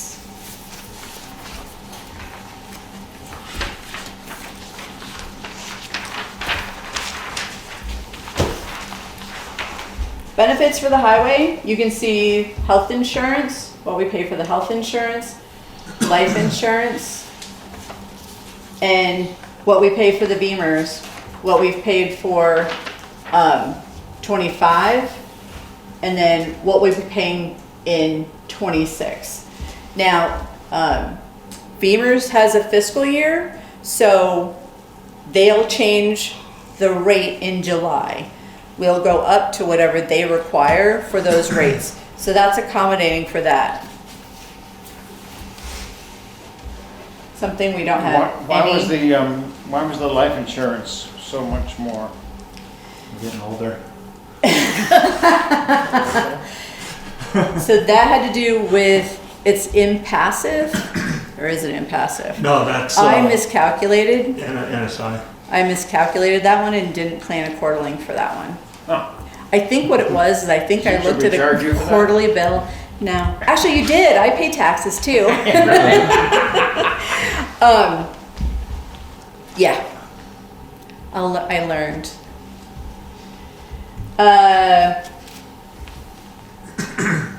QuickBooks fees. Same thing as with the town, the $4 for every single deposit, so they're no longer getting charged. Workman's comp, Andrew gets hit pretty hard because of his guys and what they do. So it's a big hit, and that's under the passive, VLCT passive as well. And unemployment insurance for the highway, actually that went up a little bit. All right. Any questions so far? I'm zipping right along. No? We're clean here. Okay. So equipment account, you're gonna see summer roads, winter, the WR is winter roads, town roads plowing, town roads sanding. So the equipment account are the funds that the town pays for the use of Andrew's equipment. He gives us hourly in which equipment. So those are the funds that move over to his equipment account to pay for the property, the garage, all his equipment there and the vehicles. So this year, for 25, sorry, you can see that it was 510,000 that went there. So you're gonna see see a drop in 26 budget. So the equipment account, so on the right, you're gonna see $360,000. So Lynn and I did a lot of work, and we looked at, and you're gonna see in the next couple of pages what the equipment account has spent this last year. And we adjusted, we figured out we only need the funds that he's gonna spend, hopefully just there.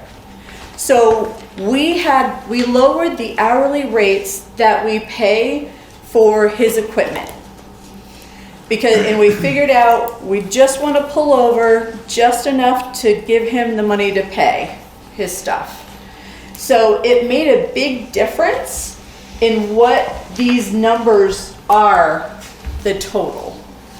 So when we did an analysis on his equipment account, he truly really only needs around $360,000 barring any big incidents that happen to him. So that, of course, dropped his budget. And just to explain what the summer roads is, any hourly equipment that he uses for summer roads, so all the summer road stuff that he does, that is calculated in there. And then we also show winter roads plowing. Anytime he's using a piece of equipment for plowing, we put that there. And then sanding. So we track all that stuff. So if you see that 360,000, when we get into the equipment account, you're gonna see that same number there. Well done. Thank you. Brilliant. Yes, sir. Look at the bottom line, baby. I know. I think the bottom line is supposed to be 1.1. And the reason I say that is because I haven't seen. We were gonna add another 50,000 in the hopes to do guardrail replacement. Remember that when we talked about Vaguely. that? Yeah. So I'm hoping to add another 50,000 to my budget to replace guardrails, those old wooden posts with the cables run through them. I'm currently I've worked with Nick and Forrest. I'm trying to apply for a grant to get 100% reimbursement for that. I will know if I get awarded that grant in April. So. Oh, that's right. So the way that grant works is I have to front the money, and if we get the grant, then we get reimbursed 100%. So I can't guarantee that I'm going to get the grant, but I'm hoping I will. So if I do get it, I'd like to have the money to be able to do the project. And if I don't get it, well, they need to be done anyways, and I'll have the money in the budget to do it. Yeah. So. Are you including the work at the mill pond on North Pond Road? Yes. So the sites that I want to do on Higley Hill. On Higley Hill by the Tom Rails and Lisa Heck's place. Right. Those. There's the first bridge. Actually, it's not really a bridge. It's a box culvert on Auger Hole Road. There's 2 sites on South Road. And there's one on North Pond by the pond there. And then there's one on MacArthur Road. Those are the sites that I'd like to do. Those are the sites that I chose because those are the sites that I can prove that there was something there. I cannot use the grant to install new guardrail. I have to be replacing existing guardrail. So that's why I chose those specific sites. And our conversation was, it was hard for me to figure out how to work it into the budget. Like, do we automatically put it as a special line at the bottom? Do I put it in like somewhere in his expenses? So there was a little bit like I didn't quite know how to handle it because he may not get his reimbursement this year, right? That was part of it. It may be, No, I would, if I get it, yeah. the people that I've gotten the quotes from, I've made it very clear in email that I need the work to be done in 2026. So if I get the grant, the work will be completed in 26, and the way the grant reads is that you will get reimbursement upon completion of the product, of the project, sorry. Yeah, so, you know, if they completed in October of 26, in theory, I should get it in 26. Okay. But by the end of 26, I Yeah. guess, yeah. In which case you wouldn't need the 50 grand.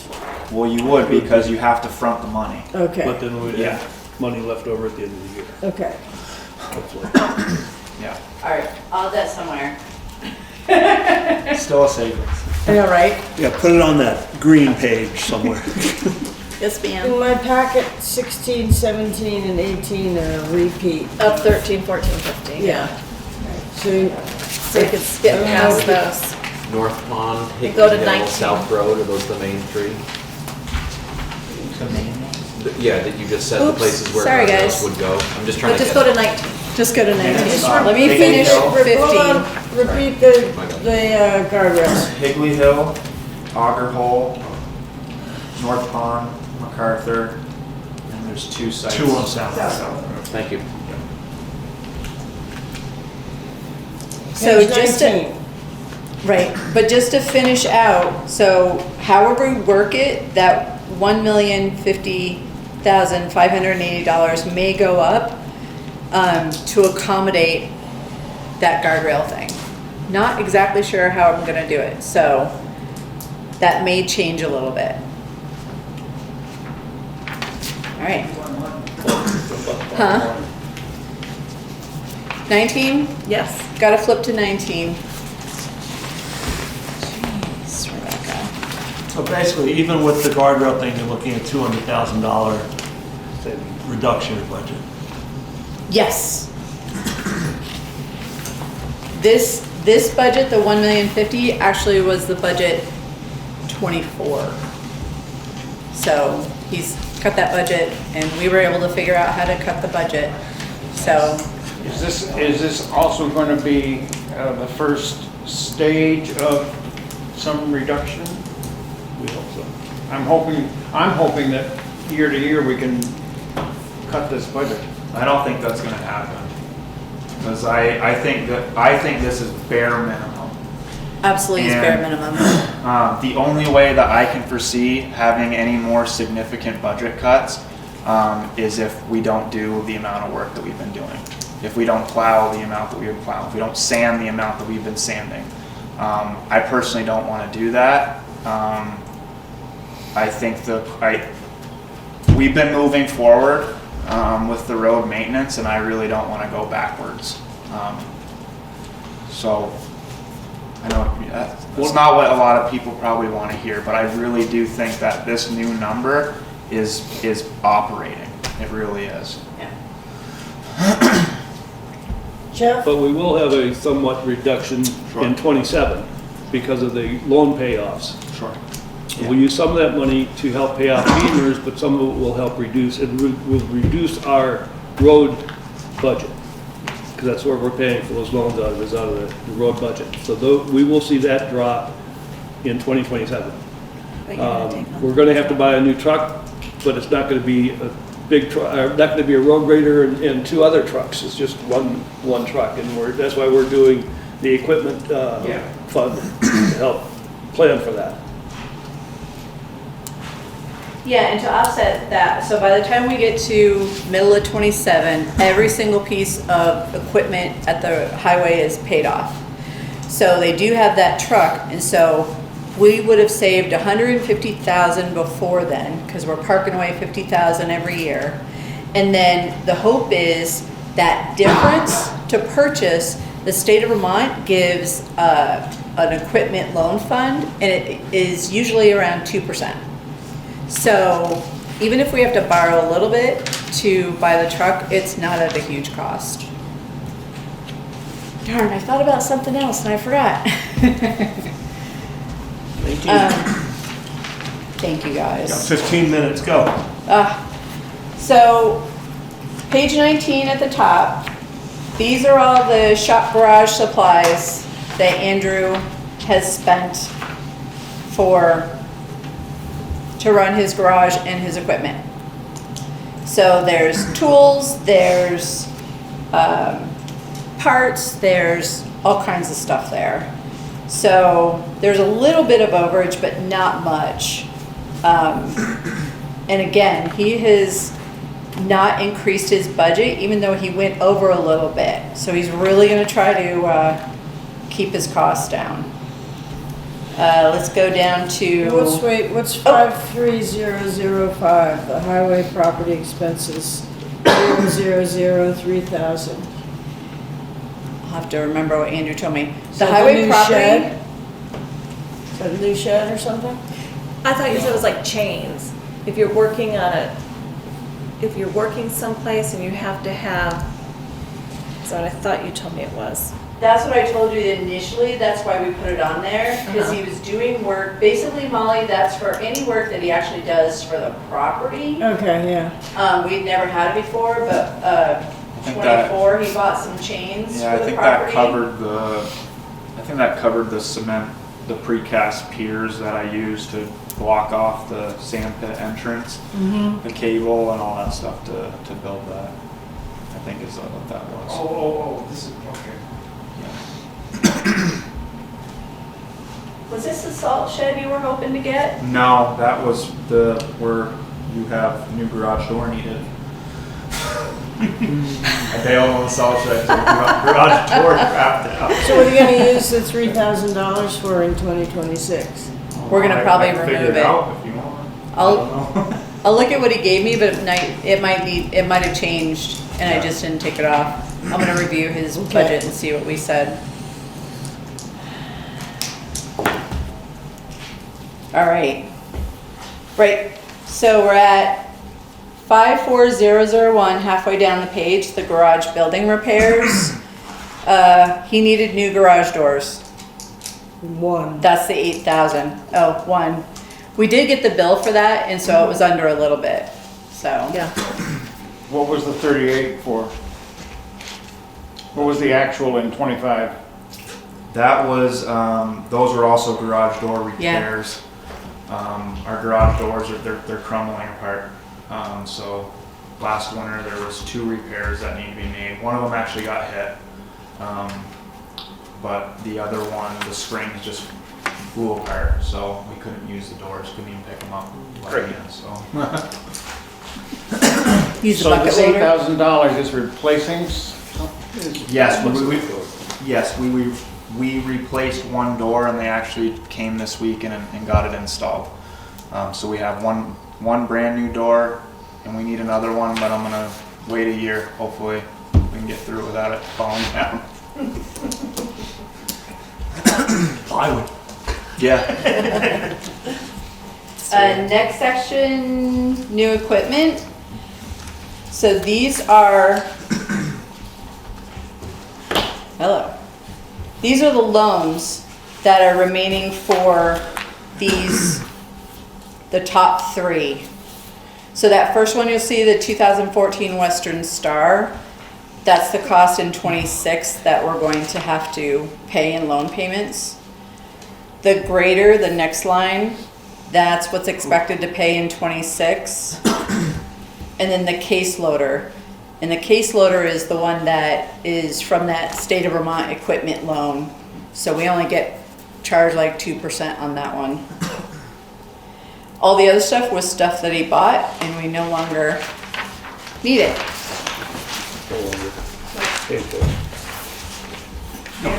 I'd like to just say, I guess this would be the place to say it, that I would hope that you would, and you probably do this, but where you have the opportunity to share equipment with surrounding towns or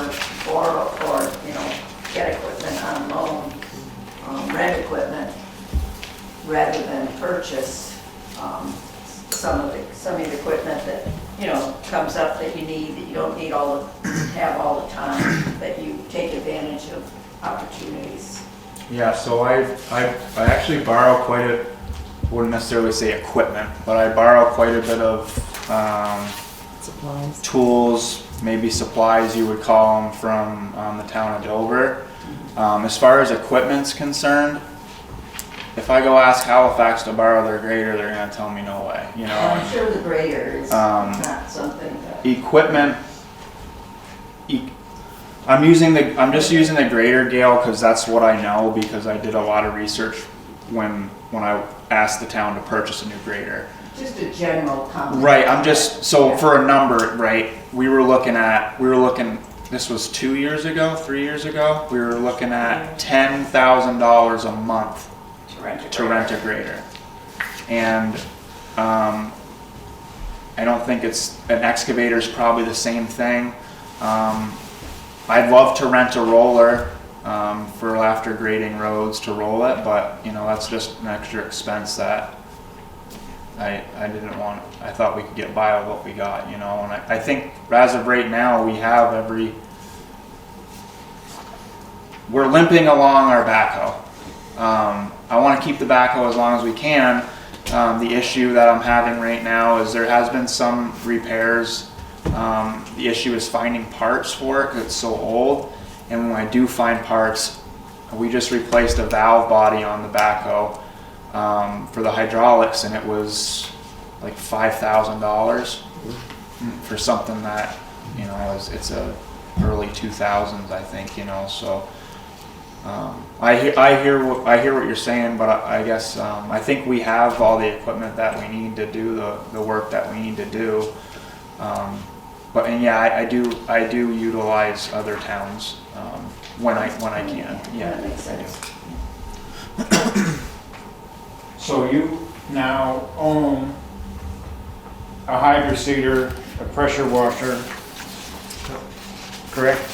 Yeah, so that hydroseeder, yes, we own those. And do you think that gets enough use that it's worth owning it? What? The hydroseeder. Absolutely, I use it every summer. Every single summer we use it. We have to either hydro seed all our ditching projects. There are some of them I didn't get to because I ran out of time, like towards the end of the fall. But all of our ditching projects they have to be seeded and mulched. Right. So we can either hydro seed them, which grows grass back 100 times quicker, or we can go through and we can hand seed it and shake hay mulch on it, and I just think it's inefficient. And that hydro seeder we actually purchased with a grant, so I don't think we paid much for that. I think it was $7,000 or $8,000 total, but we didn't pay that total amount for it. Okay. And the pressure washer, we use that thing all the time, even in the winter. It's got a heater on it, so we can pressure wash the stuff with warm water so the stuff doesn't freeze up. And I think that's a giant preventative maintenance thing. And we use that a lot. Question online. Is there a way to contextualize all of this by comparing it to other towns in the state? The metric that comes to mind is dollar per mile of road. I understand that there are a lot of variables, but this might help frame these numbers in a meaningful way. And that's from Jason MacArthur.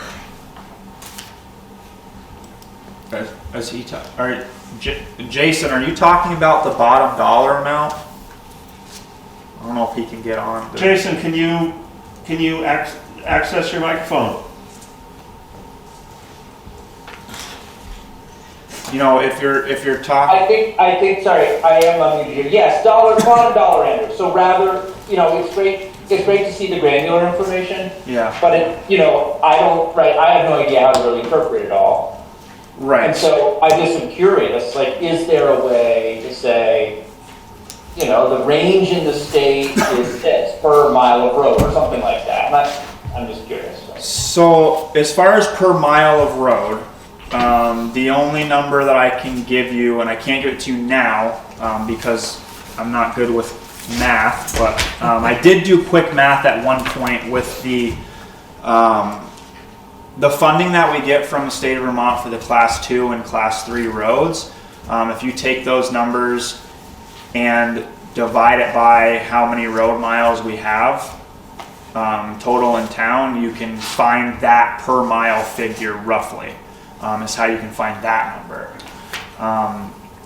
As far as the bottom dollar amount, I don't know what other highway departments are presenting to their towns for town meeting, but I think, you know, Dover's an anomaly because it's a gold town, but I think they're like 1.5 or 1.6. I think Wilmington's right around 1.5, and I think Halifax is either between 1.3 and 1.5 as well.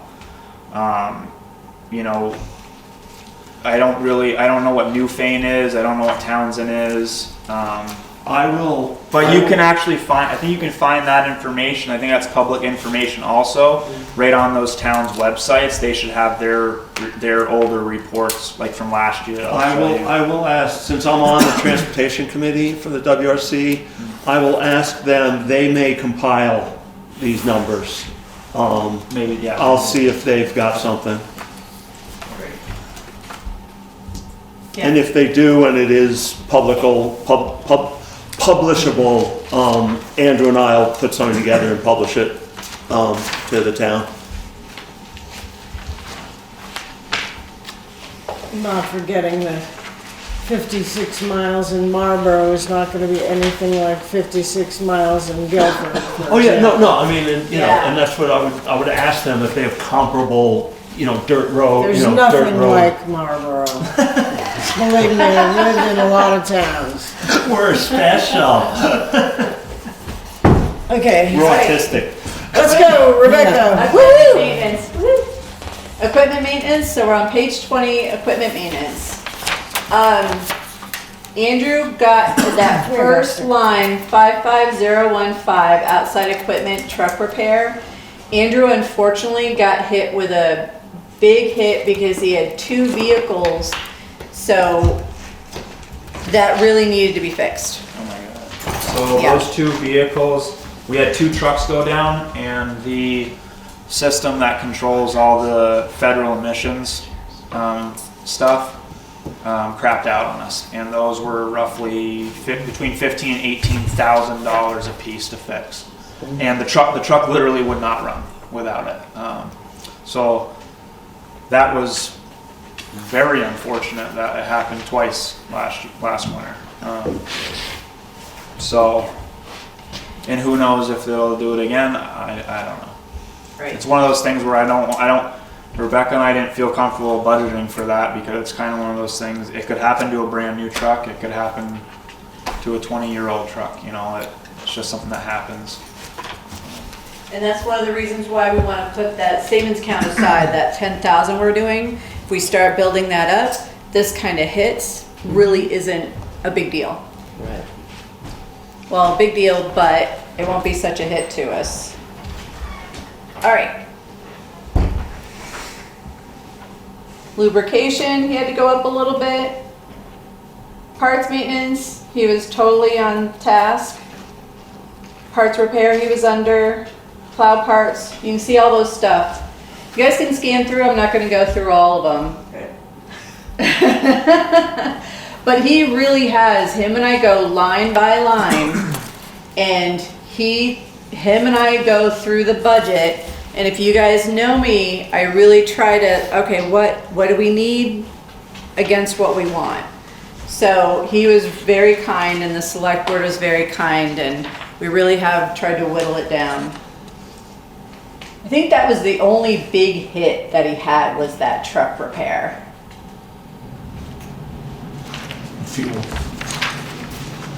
Fuel. So page 21, please.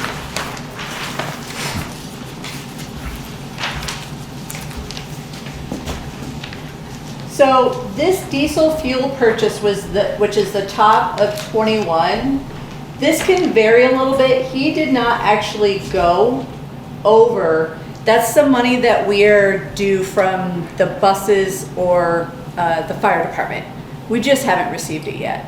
So he does tend to be at anywhere between 50 and 70. So, but we did budget a little bit for his diesel. Gasoline, totally under budget. His general liability passive, Rebecca was good and guessed really good last year, so he didn't really go over that much. And again, I'm not gonna go line by line, but if you guys go through the utilities, this is all the stuff that maintains the garage. The dumpster, heating oil, his post office, he gets his septic pumped, his telephone and internet. I want to go back to electric a little bit. It's third one down from the utilities. Andrew had a little bit of a hit because he had something that wasn't performing correctly. What your thermostat went bad? Yeah, well, there's two things actually. One of them was the thermostat for the heater, for the oil burner at the shop. I couldn't figure out why we were sweating in the middle of the summer in the shop, and I had the thing turned all the way down to like 40 degrees, and it was getting warmer and warmer, and I finally called Nidos, and the thermostat was bad.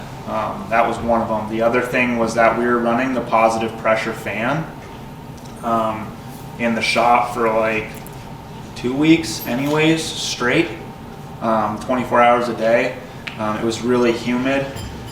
When it gets humid in the shop, when the doors are shut, it collects moisture on the ground, and then that moisture also evaporates and goes up into the ceiling. And we had just spent a lot of money getting the mold remediated, and I didn't want that to happen again. So I kind of just said, you know what, we're just going to run the positive pressure fan. And then Rebecca yelled at me. She was like, "Why is your electric up so much?" Like the bill came in, it was like, what is happening in the garage? This is like 3 times what it normally goes to. Well, they're running an AI farm. Right. But just to go through that, for 26, we did keep that at 2,000 just because of the mold. We don't want the mold to build up again. So he is going to run, what do you call it, and the exchanger or something to keep it to where the humidity keeps down. So we did budget him up a little. We use it when we have those really hot, really humid days. Yes. In the summertime is when I put it on.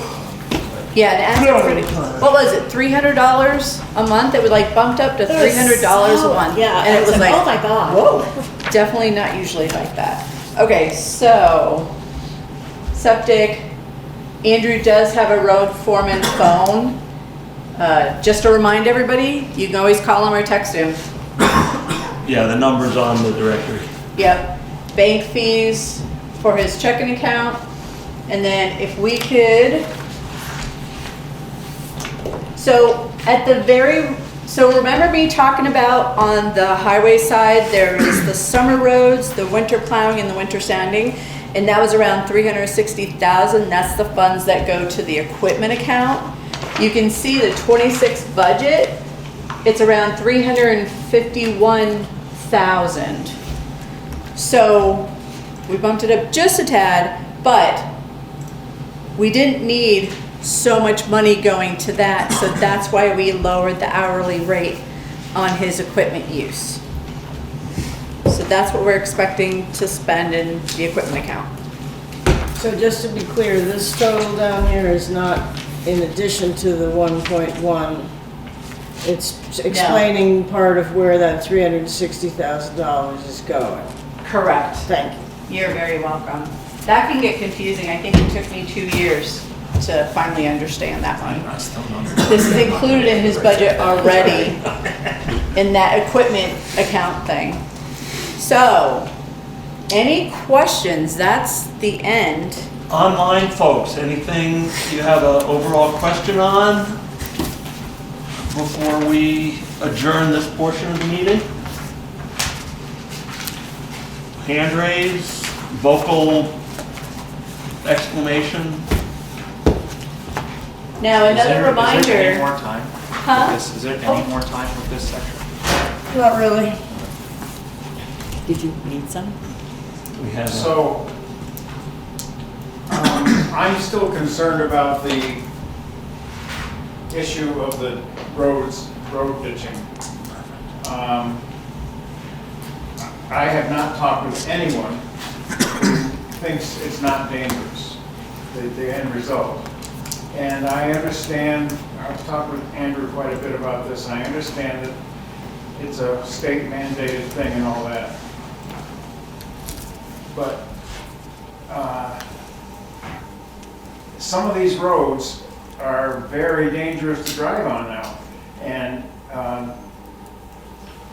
if you go into one of those ditches, you're not going to drive out of them.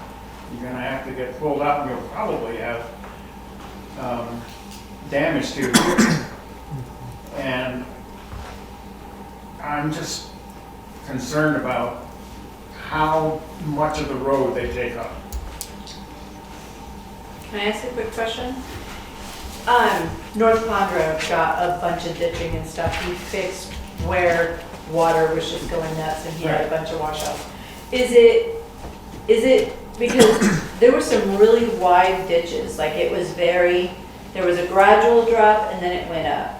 And I had to kind of relearn going through my road because it used to be straight and then a ditch.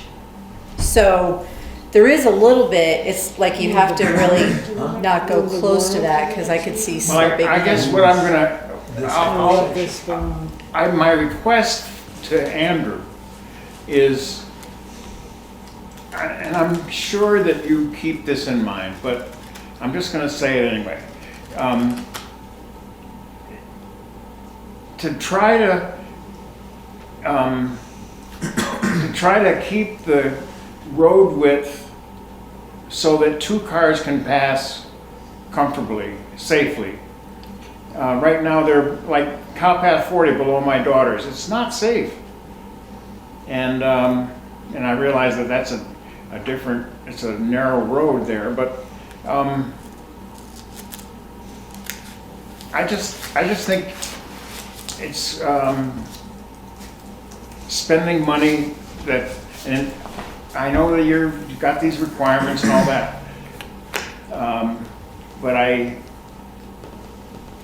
would love to see it not be the future work. I would love to see it not be so radical.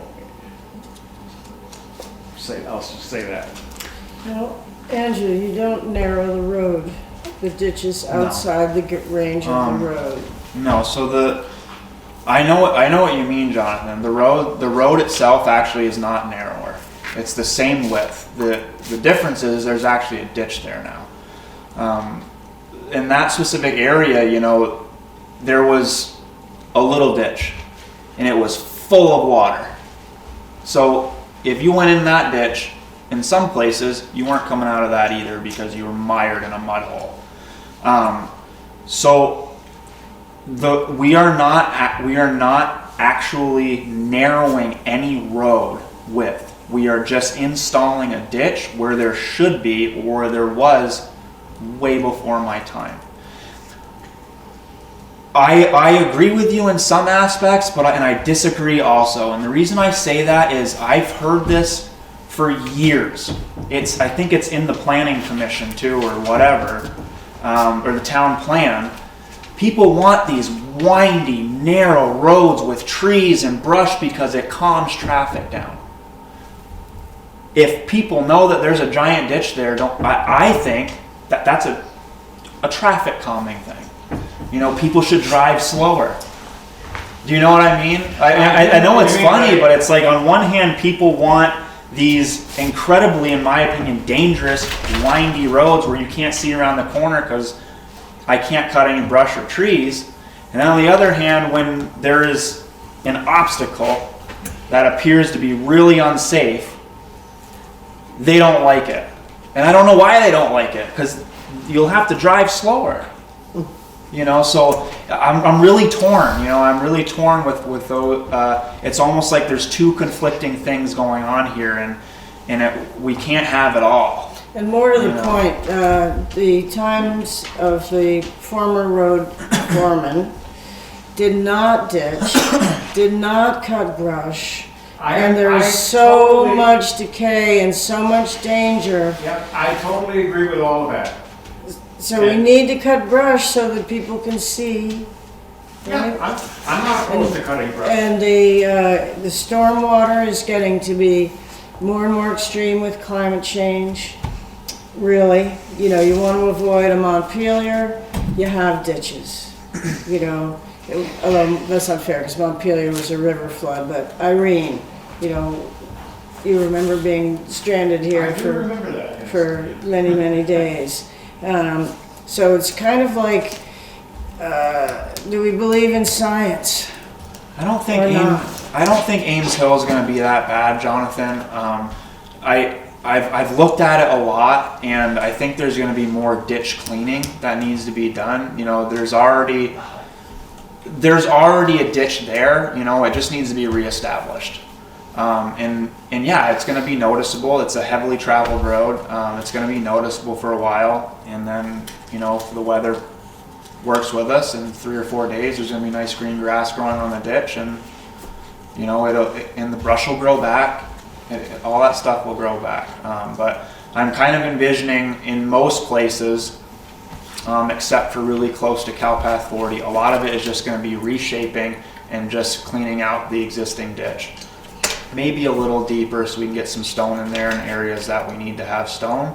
But it's not going to be anything as drastic as by your daughter's house or up on Adams Brook Road. That's kind of what I envision the project being. I just want to add to what I said, which is that Andrew is under severe pressure from me and the select board to take care of the things that were neglected Yes. for 30, 40 years, okay?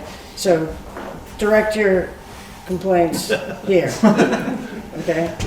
Catherine, go ahead. That's why I'm doing it at a select board meeting. Good. Well done. Hi again. I just wanted to, with the impending storm, make sure everybody stays safe and stays off the roads if possible, and keep our road crew in mind. They are going to probably be working very long hours, and I just want to express my appreciation ahead of time.